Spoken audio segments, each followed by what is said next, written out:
Borthakur IAS Academy প্রস্তুতি আর অধ্যয়নৰ নিৰ্ভৰযোগ্য ঠিকনা Borthakur IAS Academy. Hello everyone, this is Funny. Welcome to Borthakur IAS Academy. This is our daily Hindu analysis class. So let us begin with our first article for 2nd September 2021. Ladakh adopts state animal and bird. So this is a prelims perspective article. The first thing that we have to remember is what is the state bird of Union Territory of Ladakh. It is the black-necked crane. Where does it stand on the IUCAN list? It is at endangered species. Where can we find it in India? It can be only found in Ladakh region, particularly in Changtang region, where we discussed about the Pashmina shawls wool. Right, Changtangi goat, we get that wool from there. Then that is sent to Kashmir, particularly in Srinagar, where they make the BSI standard and GI tag protected Pashmina shawls. So remember the Changtang region. This is where we find the black-necked crane. The second thing is, what is the state animal of Ladakh, Union Territory of Ladakh? It is the snow leopard. Where does it stand on the IUCAN list? Again, endangered. Few years back, both of these animals were identified as vulnerable, but their number had since significantly declined, putting them on the endangered list. Now, again, this is a prelims perspective question. What we have to see is, what are the conservative efforts that the government of India is taking? So to repeat again, the Union Territory of Ladakh has adopted its state bird and state animal. State animal is the snow leopard. State bird is the black-necked crane, right, which is only found in Ladakh region. The significance of black-necked crane is, when Jammu and Kashmir was a state, it was the state bird of Jammu and Kashmir. But that changed after August 5th, 2019, when the abrogation of Article 370 took place. So this is the article. Now moving on to the next. Era of wars to remake countries is over. Now, the last batch of American soldiers have left the Afghanistan soil, officially ending the 2-decade war that America took part in Afghanistan. Not only took part in, led and sustained it for 2 decades. Now, President Biden came out and issued a statement to the country. He addressed the country as to why he chose to withdraw from Afghanistan completely. Right, the first thing is, he took the responsibility for taking the decision to withdraw the troops, and he gave few reasons as to why he was forced to do what he did in Afghanistan. The first thing was, his predecessor Donald Trump had signed a deal with Taliban. Now we discussed at length what the deal entailed. See, the deal was entirely lopsided.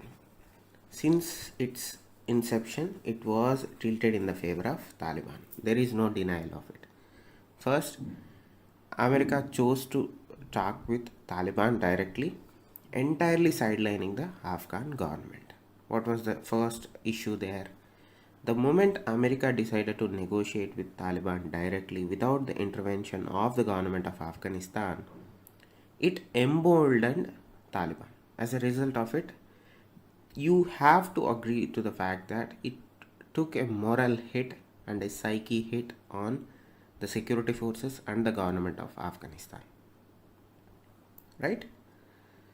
Second, the agreement that Americans made with the Taliban meant that a superpower in the world is considering a terror organization which killed untold number of women, children, men indiscriminately through whatever the means that they could lay their hands on. A superpower saw that organization as an equal partner. right? It signed an agreement, right? You sign agreements with somebody, so that again gave a huge boost to Taliban, because they came out and said, see, America is a superpower, it is negotiating with us directly, there is no government here, so we are equal to America. So that was the thing that they started portraying, and you can see the result as to what happened at the end days in Afghanistan, right? Now that is the psychological aspect of it, that is the visual aspect of it. But when you come into the details of the agreement itself, neither the American government nor the negotiators at any point of time talked about a power sharing agreement, an inclusive government, right? A ceasefire between Taliban forces and Afghan security forces, amnesty to people who worked for American government and various other coalition governments, armies in Afghanistan, meaning the interpreters, the local logistics suppliers, the drivers, whatever you see. You saw a great number of Afghan people working with coalition forces in Afghanistan. Now these people are being targeted by Taliban for working with the foreign troops. So there was no amnesty deal there.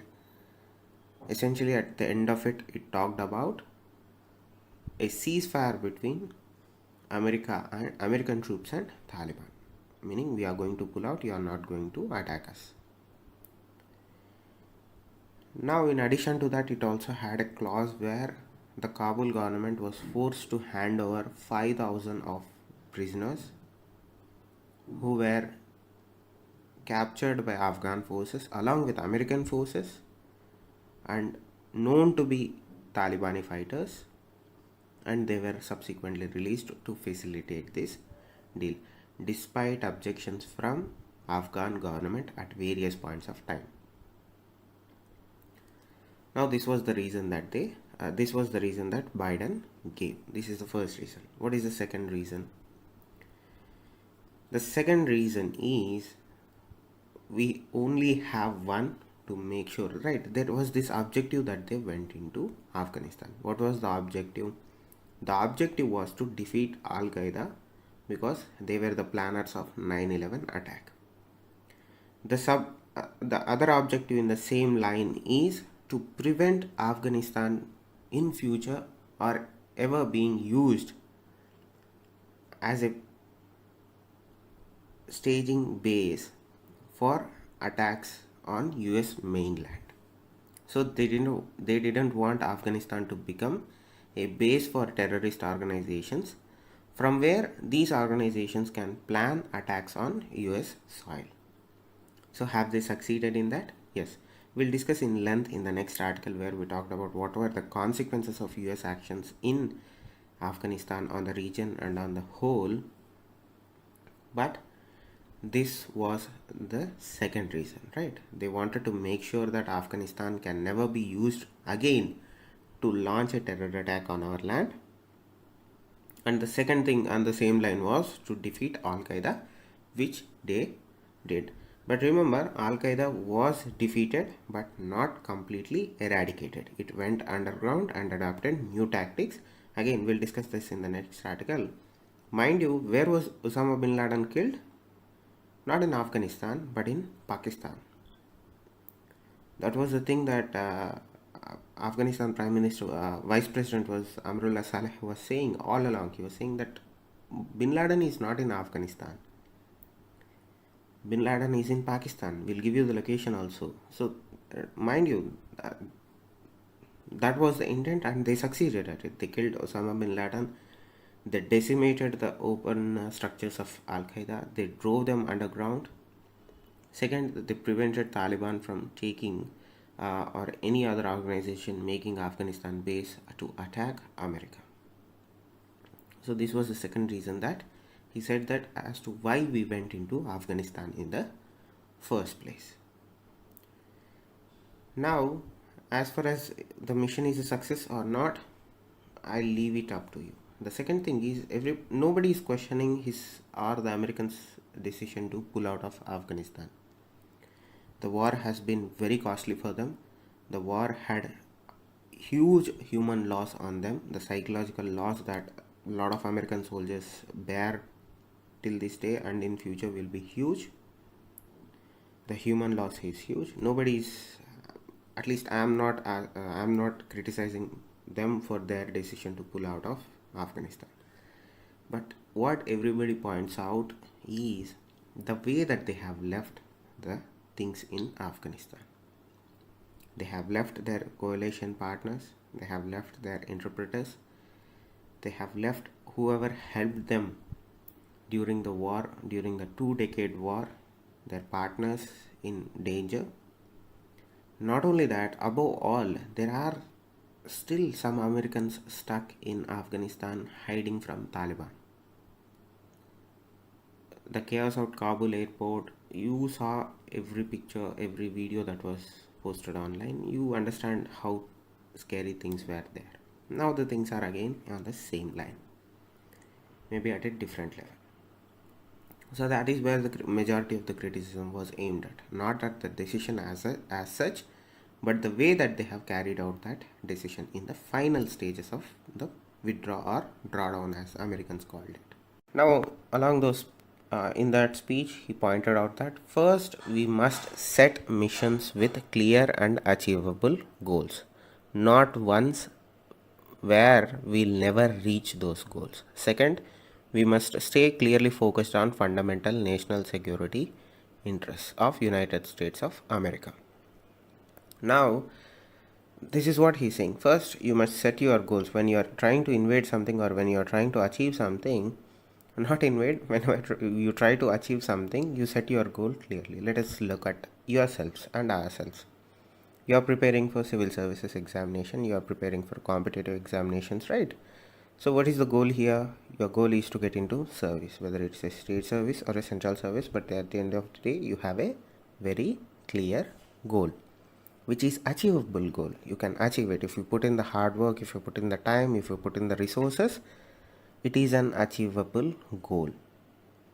So what he's essentially saying is, when we are taking missions outside of our borders, we need to set clear and achievable goals. Putting the seeds of democracy in Iraq was a wrong idea. Putting the seeds of trying to induce the seeds of democracy in Afghanistan was also not the clear goal. What was our clear goal? The primary goal of American invasion of Afghanistan was to decimate Al-Qaeda and prevent that soil ever being used to attack America. Have they succeeded it? Yes. So when they did that, they should have pulled out. But what instead America did, it stayed there for 20 years trying to build institutions that were not native to Afghanistan. Right? It didn't consider the cultural perspective of Afghan society. It didn't go into the deep roots of Afghan society and try to coalesce those into a structure. Rather, it tried to impose a westernized idea of democracy on Afghanistan, and we have the results right now, or at least some of the results are staring in our face. The second thing he's saying is the fundamental objective of America should be always focused. It should be focused on protecting national interests of America.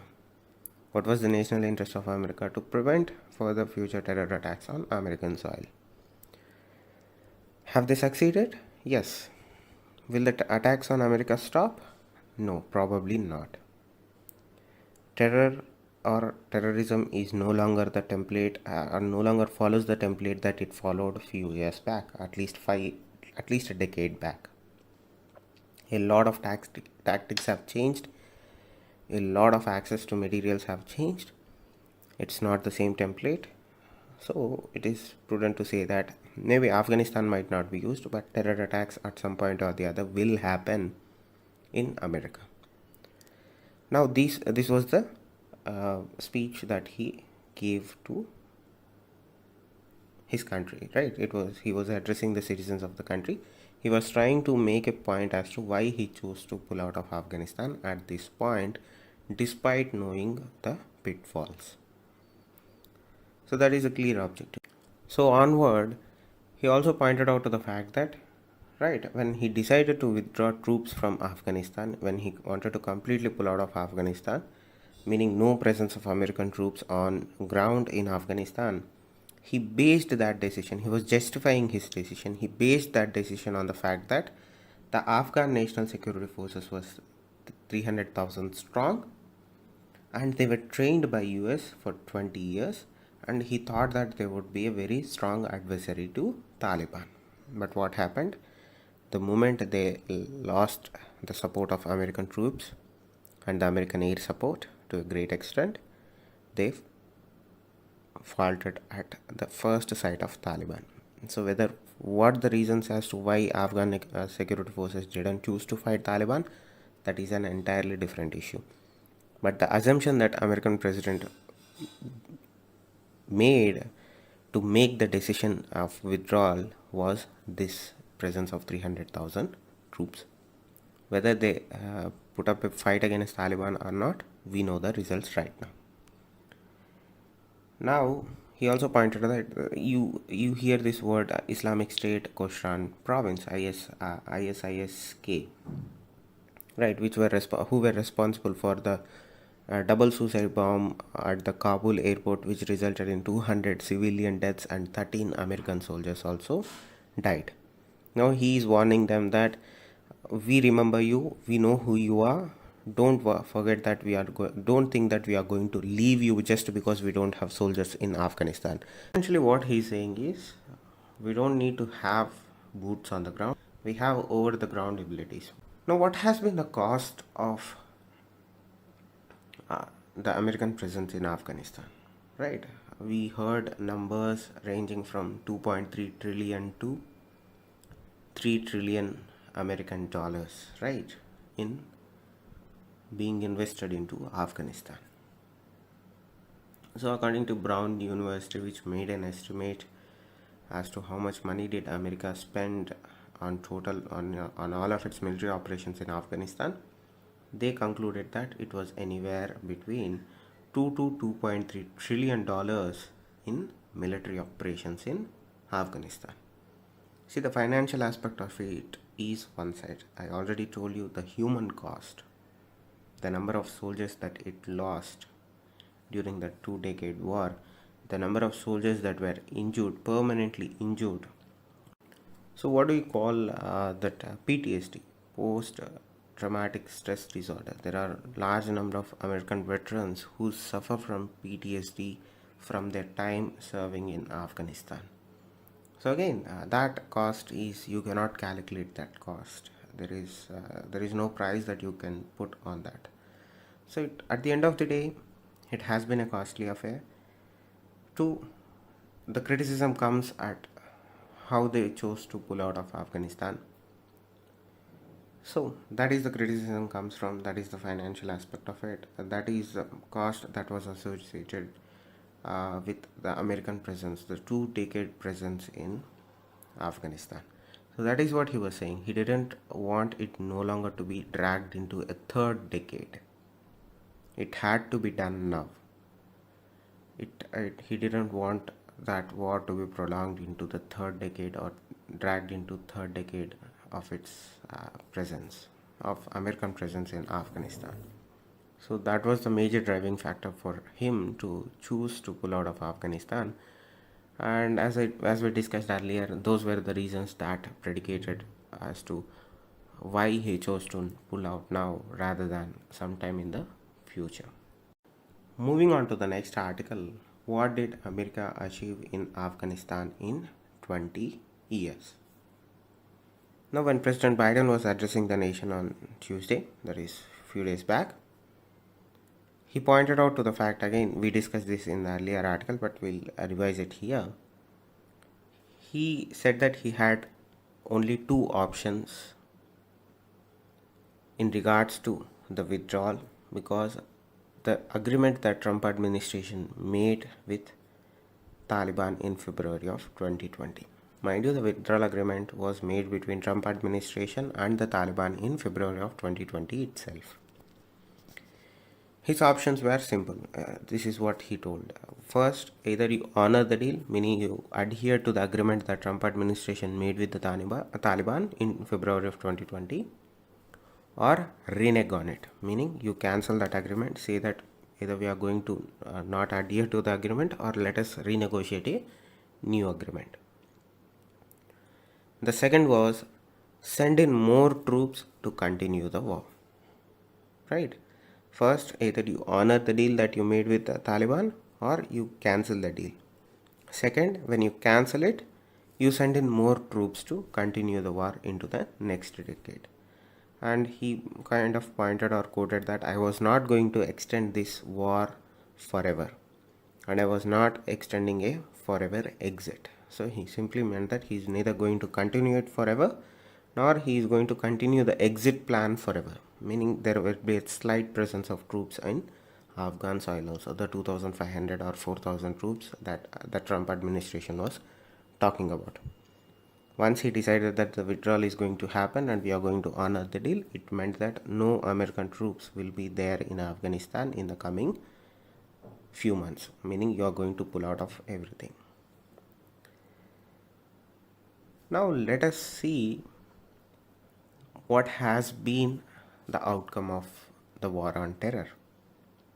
Right? That was the intent, right? When in 2001, when Al-Qaeda was planning out the 9/11 attacks and subsequently it carried out 9/11 attacks, then the president was Bush.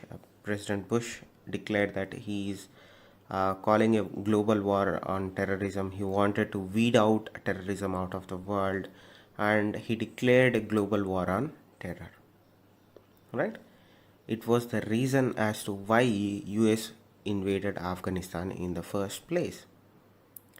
At that point of time, Mr. Bush administration declared that this is the first step in global war on terrorism.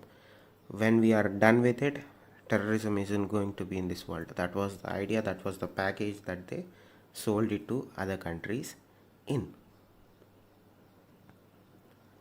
Now,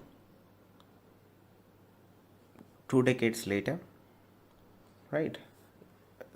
First, Al-Qaeda is a terror organization. In 2001, most of the Al-Qaeda's operations were concentrated in Afghanistan. The moment US invaded Afghanistan and toppled the Taliban regime, which was supporting and sheltering Al-Qaeda, the impact was that it led to the disintegration of Al-Qaeda. In the initial stages of invasion, America went hard on Al-Qaeda and its assets, and as a result of it, they took huge losses and it completely disintegrated their network that was present in Afghanistan. Now, as I said, that terrorist outfit was completely driven into underground. So when the fall of Taliban, what it led to was the disintegration of Al-Qaeda. So the terrorist outfit was not defeated, but it was driven underground. It was no longer operating on the open, it was operating from underground. But it was not defeated, it was still present. Now, later on what happened was, the Al-Qaeda or whatever the remnants of Al-Qaeda was left out in Afghanistan, it transformed itself into Islamic State of Iraq, which later became the Islamic State itself. Mind you, the first emergence of Islamic State was in Iraq. It was Islamic State of Iraq, and someone who was a ardent follower of Bin Laden and was a lieutenant of Bin Laden in Al-Qaeda. And when Al-Qaeda was driven underground, he started his own outfit called Islamic State of Iraq, which later transformed into Islamic State. Now, what was the fallout from formation of Islamic State? They formed their own kind of a province, a huge territory of provinces, right? Both in Syria and Iraq. They occupied lots of territories they put on a good fight against coalition forces. Again, international community came together and they launched an offensive against Islamic State, and they defeated the physical presence of Islamic State from both Syria and Iraq. But again, like Al-Qaeda, they did not defeat it, it went underground. Right? It established provinces in other parts of the world also. Islamic State, it not only functioned in Syria and Iraq, they established branches in West Africa and the IS Khorasan province, the ISKP that we are talking about earlier, which carried out suicide bombings in Kabul airport recently. Now, what is the West African province? The West African province is in Sahel region. We discussed in earlier class the terror problems that plague Sahel region in West Africa right now. How the French are fighting it, what are the internal dynamics of it, how the tribal war that was happening there in a traditional manner was caught hold by the Islamic fundamentalism, and how it transpired into a terror infighting between countries, countries in the region and organizations without any borders, right? It is amalgamated fight right there, right now. That is a different issue. But what happened was Islamic State was mainly present in provinces of Iraq and Syria. When they were defeated, they kind of branched out into West African province, particularly in Sahel region, and you have the Islamic State Khorasan province, ISKP. Now, the Americans thought that they neutralized the terrorist capabilities to strike America, and that took a big hit when Bin Laden was killed. When Bin Laden was killed, whatever the leadership that Al-Qaeda had at that point of time was gone in a major way. So their capability to carry out terrorist attacks on America were significantly reduced. So what is the conclusion here? The conclusion is, first, to simply round up what we discussed in both of the articles. First, the objectives that Americans came into Afghanistan, they achieved it in a very short span of time. I think it was they achieved it by the end of their first year of war in Afghanistan, or by the second year of their war in Afghanistan. What should they have done at that point of time? They should have simply pulled out of Afghanistan after completing their objectives. But they chose to stay back and try to rebuild a nation that had different priorities at that point of time. Second, as a result of this global war on terrorism, particularly in Afghanistan, the government of America spent over $2 trillion and lost over 2,300 soldiers in that endeavor. Now, what were the objectives that they were able to achieve? The first, they were able to achieve the defeat Taliban and also Al-Qaeda. They decimated Al-Qaeda. But what happened? The defeat of Al-Qaeda led to, not defeat, the decimation of Al-Qaeda networks in Afghanistan led to creation of Islamic State.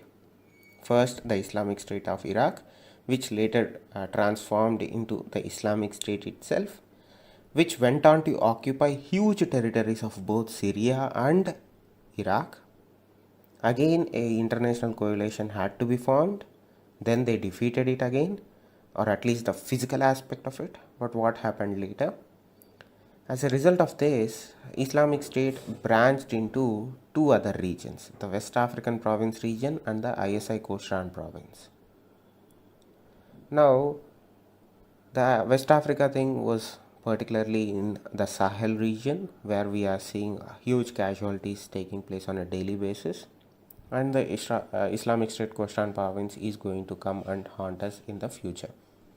It is already carrying out attacks all around the region. Now, it is in the plans to attack India and other countries in the region also. The second thing was to prevent the Afghan soil being used by terrorist organizations to carry out terrorist acts on American mainland. They succeeded in that. But what was the cost of it? 2 trillion in money, 2,300 plus soldiers killed. Now the question that some of the critics of American acts of war in Afghanistan are asking is, was it worth to sacrifice those many people and spend that much of money to meet these modest objectives?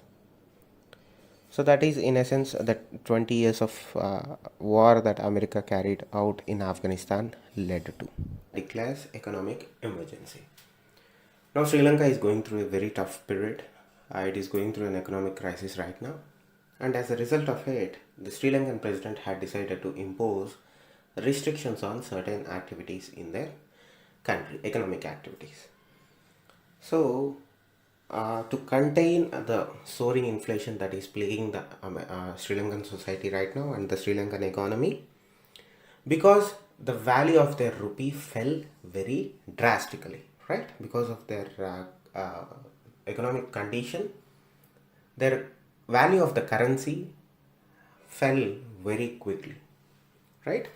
As a result of it, the inflation started soaring up. To control these effects, the Sri Lankan president had declared an emergency in that country. Now, what is the goal of this economic emergency? The goal is to prevent traders and business personnel, to prevent them from hoarding important economic goods. What are those? Essential items like rice, sugar and other food items. Not only that, fuels also. You don't need kerosene to be hoarded, you don't need petrol to be hoarded. Whatever or whichever the essential items that the Sri Lankan society needs to function on a day-to-day basis, this emergency will prevent traders and business personnel from hoarding them. Now, the government has appointed a former retired general to oversee these actions, meaning to oversee the committee, and he has empowered that committee with certain powers so that if they find anybody hoarding the essential items from now, they can take punitive action on these hoarders, right? It can be a trader, it can be a businessman, it can be a simple individual who is trying to profit on the current crisis. Now, the commission will seize food stocks which are held by traders and distribute it to population at regular prices. Now, he has empowered the military to oversee and support the work of the commission, right? What essentially he did is, he gave them the powers to seize any stock that they find. If they find that trader to be hoarding those food items, those essential items, they can seize that food items or those essential items and they can sell it to population or back to the population at regular prices. Now, why is the Sri Lankan government doing this, right? Essentially, they gave powers to officials to ensure that essential items, including rice, sugar, are sold at government guaranteed prices or prices based on import costs at custom and prevention of hiding of stocks. Now, we discussed that there is a soaring inflation in the country. That happened because their currency was devalued, meaning the value of the currency was decreasing. As a result of their decrease in the value of the currency, the prices of food items went up. That is what generally happens. When your currency is getting devalued, the inflation goes up and the prices of essential goods like food items, fuels, what all also goes up. To prevent that, he brought in the economic emergency. That economic emergency empowered certain commissions that they appointed along with military officials to seize and distribute whatever the food items that they found to be hoarded by traders. Because whether we like it or not, there are certain sections of the society that like to profit of emergencies. right? Some people will hoard food items to make a profit during similar or certain emergencies and crises. So to prevent that, he created the commission. He brought in the emergency economic emergency ordinances and empowered certain officials to carry out and see that nobody is hoarding essential items, and if they found somebody to be hoarding, they be seized by these authorities and sold back to the people at predetermined prices. Now we will explore as to why the value of country's currency fell and inflation rose at this point of time. Now, why is Sri Lanka facing an economic crisis? Right? Why are they facing an soaring inflation?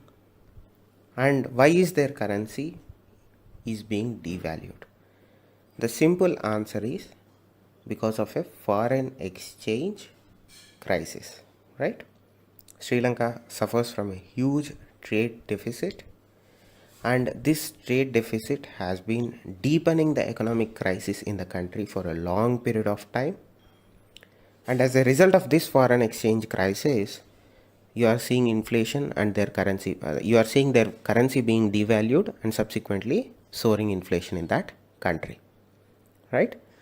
As a result of this foreign exchange crisis, right, Sri Lanka at various points of time started banning or licensing hundreds of foreign made goods. They wanted to prevent this foreign exchange crisis from happening. To save any forex reserves that they have, they started banning or licensing hundred of foreign made goods. Like they banned sugar, they banned strawberries, right? They started not banned but started licensing.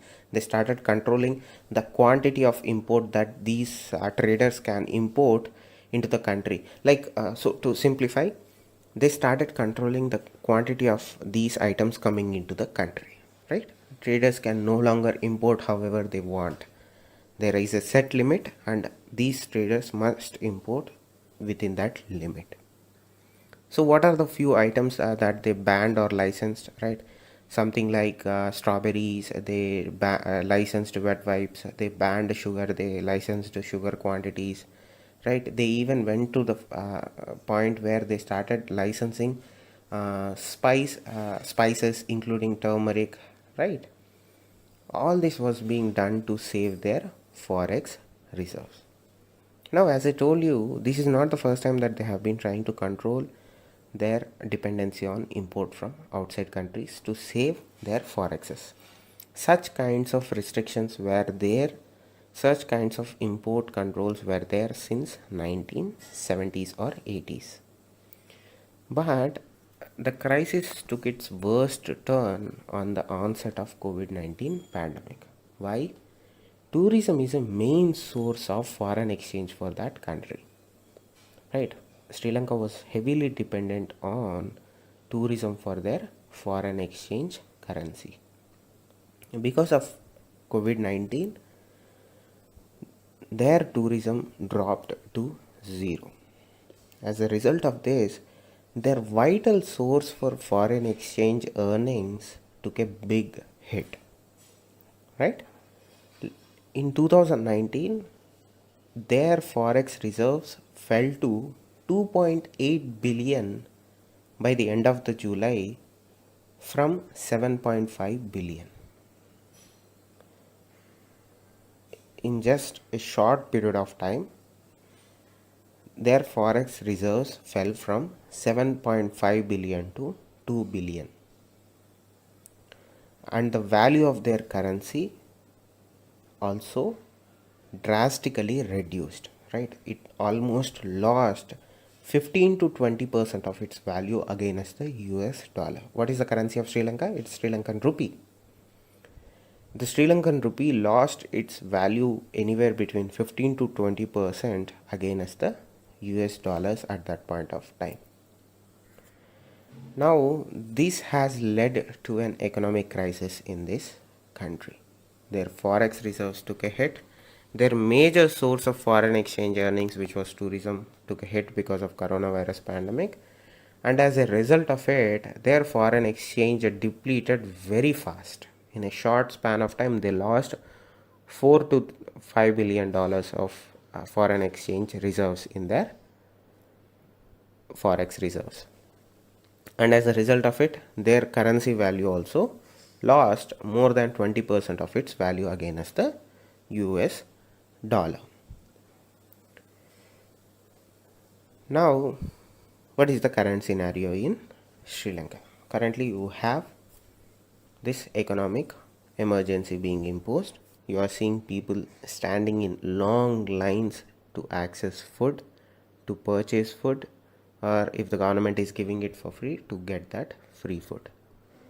Now, the president had warned that we have to start rationing everything, right? We need to reduce our consumption for a period of year, or otherwise we are going to go into deeper crisis. Now what we are seeing in Sri Lanka is we are seeing long queues being formed outside shops, rationing shops or whatever it is, where they have started to ration out fuel, they have started to ration out food items, and there is an currently economic crisis brewing, which if not controlled or supported now, it is going to take Sri Lanka into a further darker place.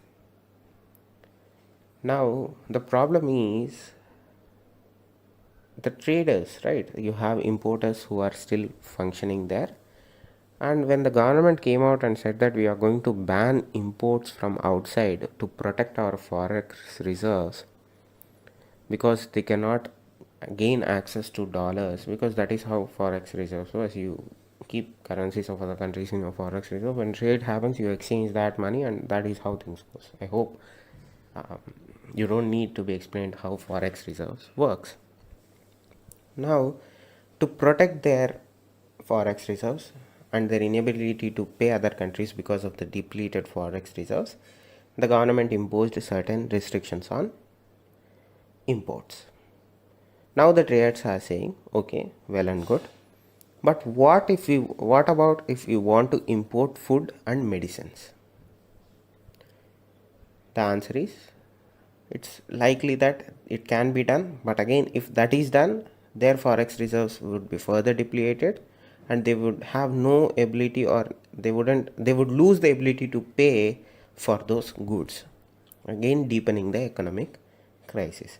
Second, as I said, the government is in thinking process of imposing rationing of fuel, rationing of food items, all in a bid to reduce their consumption, so that they don't have to import much of food or fuel or medicines from outside.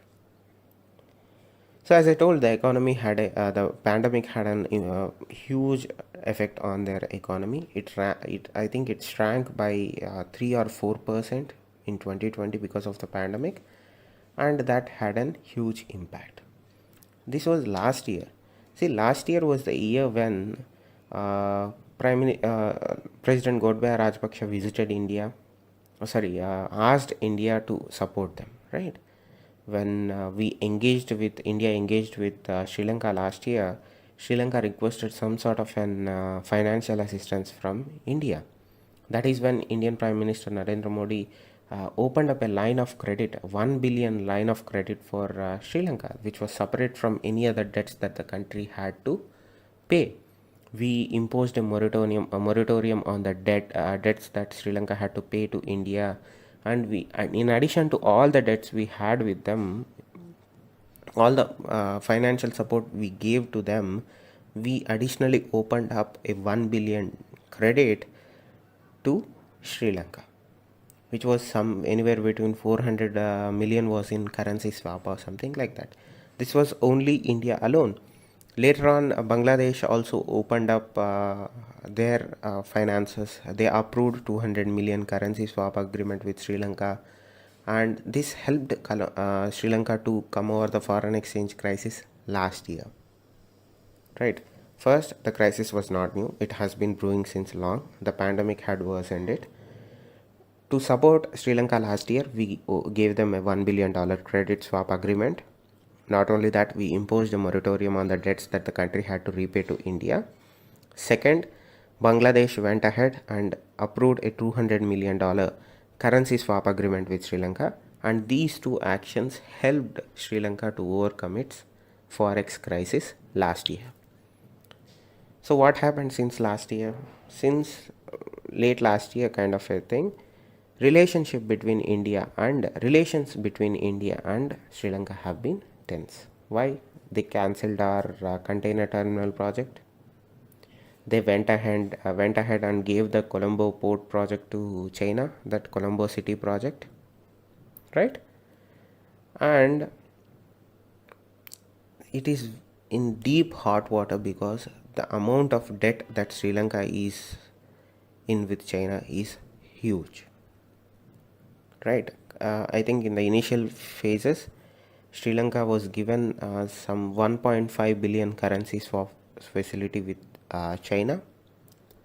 It also extended a loan of 1 billion to Sri Lanka last year, again in the same period when India and Bangladesh were helping Sri Lanka, and also extended a second loan on top of the 1 billion.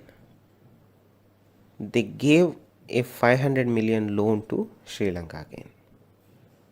Now that brought up the total debt to somewhere anywhere between 4 to 5 billion dollars. The 1.5 billion loan was last year alone. China extended similar loans in the past, both for infrastructure projects and other projects. Now, according to some, Sri Lanka owes China up to 4 billion to 5 billion dollars. So that debt trap that Sri Lanka is in right now is huge. Now they are facing a crisis on forex side of things. As a result of it, the inflation has gone up and their currency is being devalued. Now they have started to ration out things so that they don't have to import anymore, and they are trying to prevent hoarding of essential items so that people are not taken advantage at this critical point of time. How is the relationship between India and Sri Lanka? Not warm. Why? The projects that we were awarded earlier were cancelled. At the same time, Sri Lanka went ahead and gave new projects, much more strategically important projects, to China. So at the end of the day, Sri Lanka is in a deep debt trap with China, which amounts to or estimates to anywhere between 4 to 5 billion dollars. That is the economic crisis in Sri Lanka. That is the forex crisis in Sri Lanka. We have to wait and see how they are going to approach India this time. And once we have certain update or how they are trying to tide over this crisis, we'll discuss it in next class. Thank you. Stay safe. Namaste. Borthakur IAS Academy. প্রস্তুতি আৰু অধ্যয়নৰ নিৰ্ভৰযোগ্য ঠিকনা। Borthakur IAS Academy.